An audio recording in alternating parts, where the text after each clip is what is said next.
In the United States Midwest, a harrowing search is underway to locate the graves of Native American children taken from their tribes and sent to boarding schools.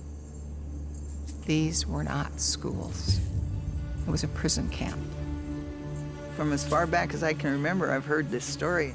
You know, my mom would say she's still lost somewhere. The recent discovery in Canada of more than 1,000 graves at former boarding schools exposed the state-sanctioned abuse of Indigenous children. The blueprint for these schools came from across the border in the United States. Now Native American tribes in the US are demanding justice for the forced removal of their children, and a bigger, untold story is emerging. A landmark federal government report now estimates tens of thousands of Indigenous children could have died at US institutions. I don't like calling these things gravesites or cemeteries. I don't call them that. I call them crime scenes. That's what I call them. In this report, foreign correspondent gains exclusive access to one community as it begins a journey to uncover the truth.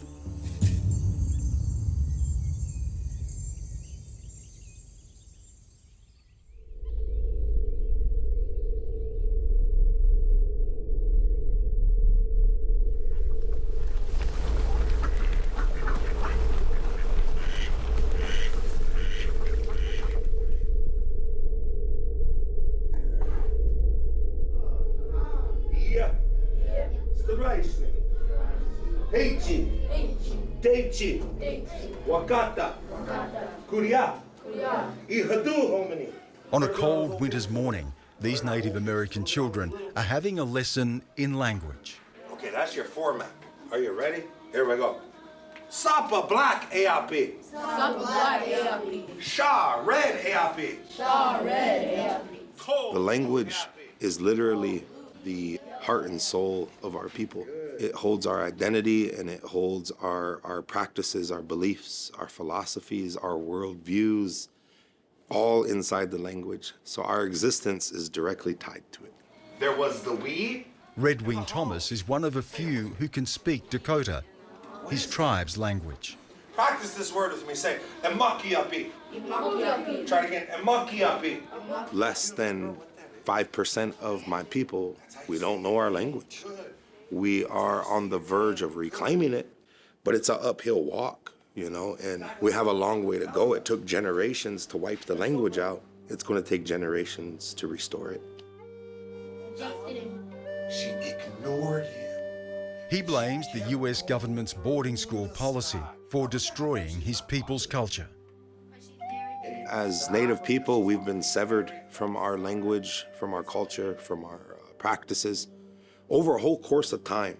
But the boarding school era, in the course of history, did a number on our people where we almost did not recuperate from it. From 1819 to 1969, hundreds of thousands of Indigenous children were taken from their tribes and placed in state and church-run boarding schools across the US and its then territories. The schools, under the guise of education, were a dark experiment in assimilation.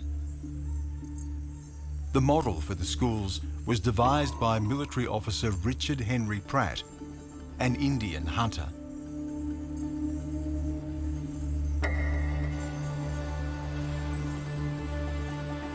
By stripping away culture, Pratt believed he could kill the Indian and save the man. When you have a motto, kill the Indian, save the man, I mean, come on, that's as genocidal as it gets.